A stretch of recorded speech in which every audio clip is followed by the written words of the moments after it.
Hey, what's up, book lovers? My name is Benny and welcome back to my channel. Today I'm here to do a monthly recommendations video. Monthly Recommendations is a Goodreads group created by Trina from Between Chapters and Kayla from Kayla Rain. I'll leave both of their channels linked down below. So in this group there's a topic each month and basically you just recommend books based on that topic. This month is their 1-year anniversary, so we are recommending one book for each of the 12 topics. So I'm really excited to do this kind of like mashup recommendations video, and let's just get on into the books and the topics. So the first topic is an underrated book, and for this one I'm going with First and Then by Emma Mills. I just finished this book a few days ago and I loved it. I've seen people haul this book on BookTube, but I haven't seen anybody read it and review it that much, so I didn't really know what to expect going in, but this is a YA contemporary and I really loved it. I did have some issues with it, especially about the ending, but overall I feel like it's very underrated. Not a lot of people have read it. This book is about a senior named Devin Tennyson in high school, and basically she doesn't really know where she's headed in life. She doesn't know what she wants to do yet, and her cousin comes to live with their family in Florida from California. So this book is really awesome because I feel like it deals more with family than the romance aspect that's sometimes really the main point in YA contemporary. So I really enjoyed that part of this book. It was funny, it was humorous, and I really couldn't stop reading it or put it down. I read it in 2 days and it was pretty awesome. I definitely will be having a book talk coming up for this book soon. The next topic is books set in school, and for this one I'm going with Fangirl by Rainbow Rowell. This book is no stranger to BookTube. Almost everyone has read this book, but I think that if I had to choose a book set in school, this would be the perfect one. This is set in college. This follows a character named Kath, who is starting off in her freshman year of college. She has a twin named Ren, and they're both super big fans of Simon Snow, which is basically the Harry Potter of this universe, and she's really into it to the point where she writes fan fiction. So when Kath and her sister head off to college, Ren tells Kath that she really just wants to kind of go off on her own, and she doesn't want to be roommates with her because they've basically done everything together for their whole life, and Kath is now stuck trying to navigate this college experience on her own without her twin sister. I really liked that this story was a self-discovery story, and it was super relatable for me because I am a fangirl. I read this book in my junior year of high school, and now that I've just finished my first year of college, I would love to reread it again sometime soon, and I feel like I'd relate to it even more. So if you haven't read Fangirl, I definitely recommend. The hype around this book is for good reason. The next topic is a creepy book. I don't usually read that many scary or horror creepy books, but the one that I'm going to recommend is probably the only one that I've really read that's creepy, and that is The Fifth Wave by Rick Yancey. I'm not as big of a fan of The Fifth Wave as a lot of people on BookTube are, but I do think that this book is super creepy, and I'm not sure why I don't really click that much with this book.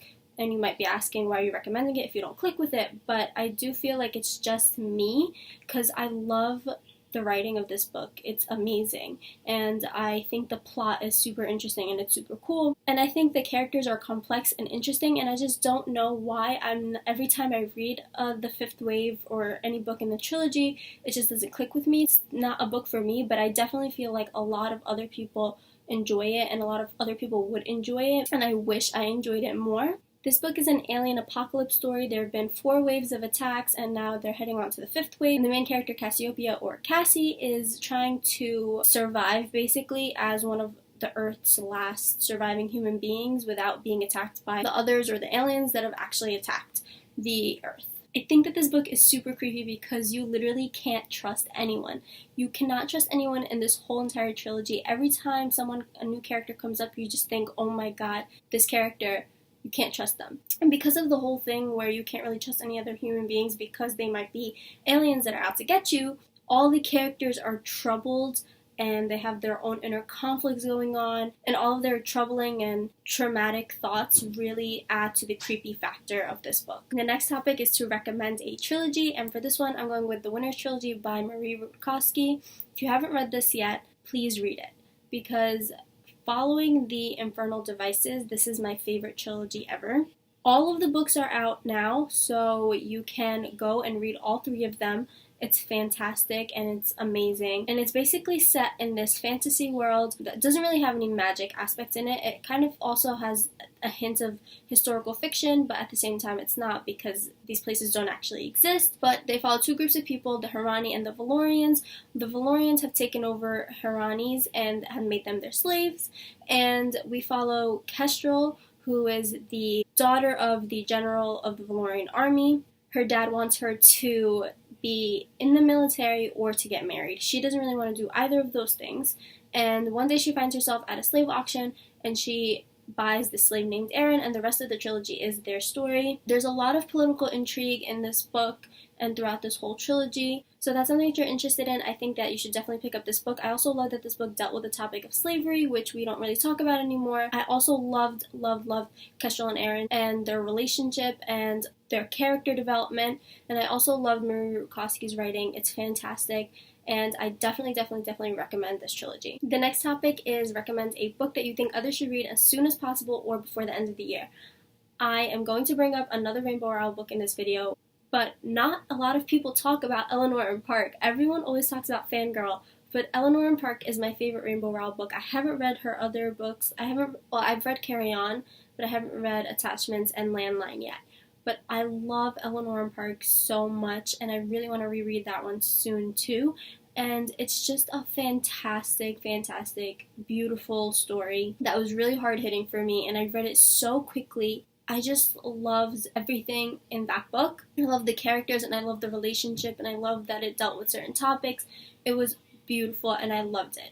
So what is this book about? This book is about basically Eleanor and Park, who are two misfits, and their star-crossed romance. If you haven't picked it up yet, you definitely should. If you didn't like Fangirl, if you didn't like any of other Rainbow Rowell's books, pick this one up. You might like this one a lot more. This one's darker, and it's not as cute, fluffy as Fangirl was. Not that Fangirl was super cute and fluffy, but it was definitely cute and fluffy compared to Eleanor and Park. The next topic is to recommend a fantasy, and I had a wide variety to choose from because I mainly read fantasy, but the one that I'm going to go with is Red Queen by Victoria Aveyard. So Red Queen is set in this world where there are two types of people, Silver Bloods and there's the Red Bloods. The Silvers are the elites who have superpowers, and the Reds are basically like common people. So we follow our main character, Mare, who is a Red, and she ends up demonstrating that she has super abilities in front of the royal family. So basically, to cover it up, they decide to tell everybody that she is a long-lost silver princess and that she is now engaged to one of the royal princes. This book was very fun and it was fantastic. It was an epic ride, and I know a lot of people don't like this book. They feel like there's a lot of tropes, but I honestly loved and enjoyed this book, and I definitely recommend it. And the rest of the series gets even better, so I definitely think you should pick this up before the third book comes out in February. The next topic is a book with little to no romance. For this one, I'm going with The Secret Life of Bees by Sue Monk Kidd. This one has a tiny hint of romance, but it's definitely not a big part of it, and it's definitely not the overarching theme. This is more of a historical fiction, and this is one of the only books I've read for school that I love and is one of my favorites of all time. So like I said, this is a historical fiction set in 1964 South Carolina. We follow Lily Owens, who escapes from her racist town after her black stand-in mother is insulted, and you guys should know Lily is a white character. So in South Carolina, she comes across three black beekeeping eccentric sisters who know secrets about her dead mother's past. So like I said, I really loved this book, and I loved how it dealt with such an important topic. And if you haven't picked this up yet, I definitely think you should. And if you know that you're going to be reading it for school, don't be put off by that, because you might actually really enjoy it like I did.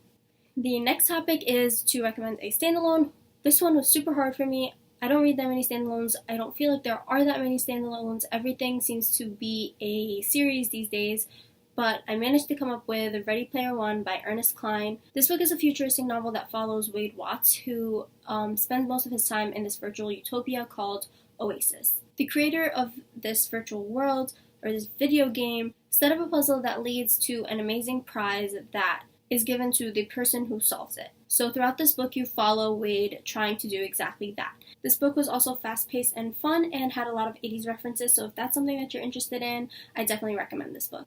And I don't usually read a lot of adult fiction, but this one I really enjoyed, and I'm definitely looking forward to reading more of Ernest Cline's work in the future. Next up is to recommend a survival story, and for this one I'm going with The Host by Stephanie Meyer. This book is about a species that invades the minds of human hosts and takes over. One of these species, named Wanderer, is implanted into Melanie Schreider's brain. Melanie's fighting to keep her mind and to get back to her true love, Jared. And Wanderer doesn't expect her to still be there, but she is. This book is really a survival story because of the focus it has on the group of humans that are still trying to keep themselves separated from the species. And the survival aspect of that group of humans was really interesting to look at, and how they all had the system of how they were surviving. I will always wonder why Stephenie Meyer is recognized for Twilight and not The Host. I read The Host 3 years after I read Twilight, and I loved The Host so much more than I loved Twilight,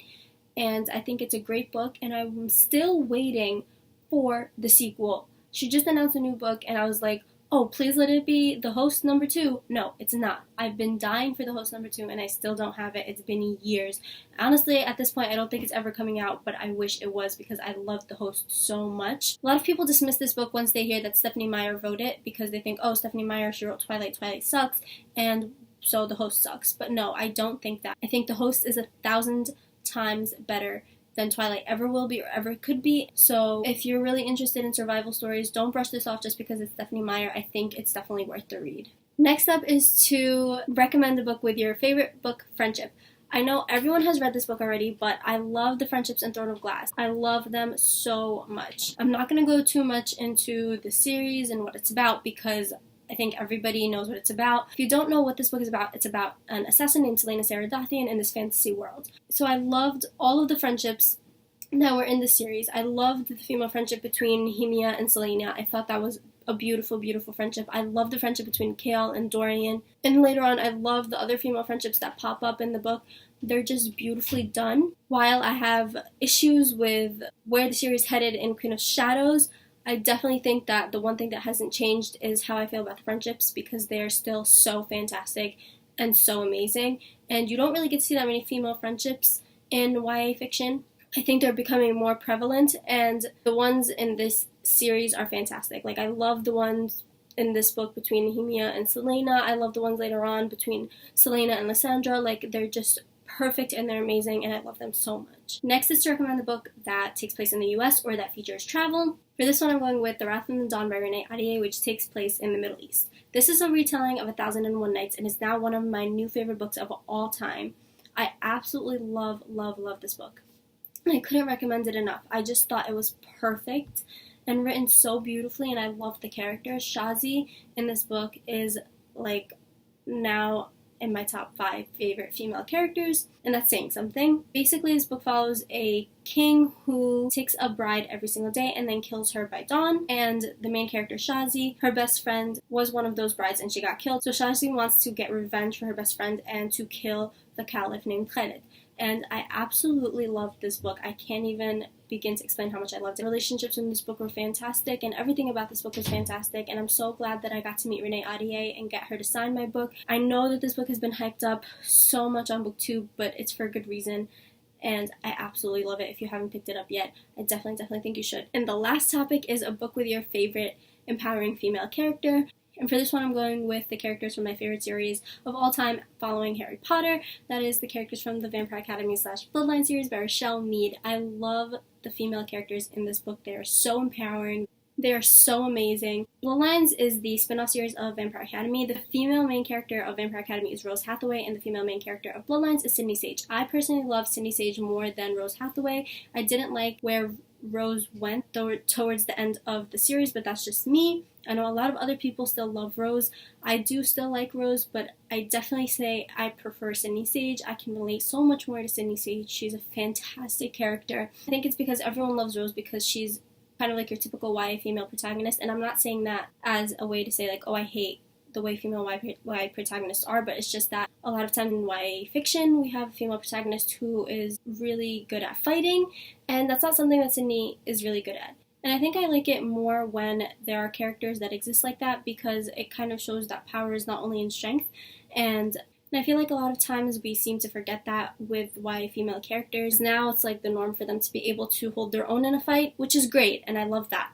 But at the same time, I think that we use that to define what powerful is, and characters like Sydney or Kestrel in the Winter's Trilogy remind us that that's not the only thing that power can be. Because Sydney may not have physical strength, but she's still powerful in her own way with her mind. I think she's highly, highly underrated in YA fiction, and it's just Oh, if I could explain how much I love Sydney C. Like, she and Hermione are just tied, and they will always be tied. Now I just want fanfiction where Hermione meets Sydney. So those are all of my recommendations for today. I hope I convinced you to pick up one of these books and read them.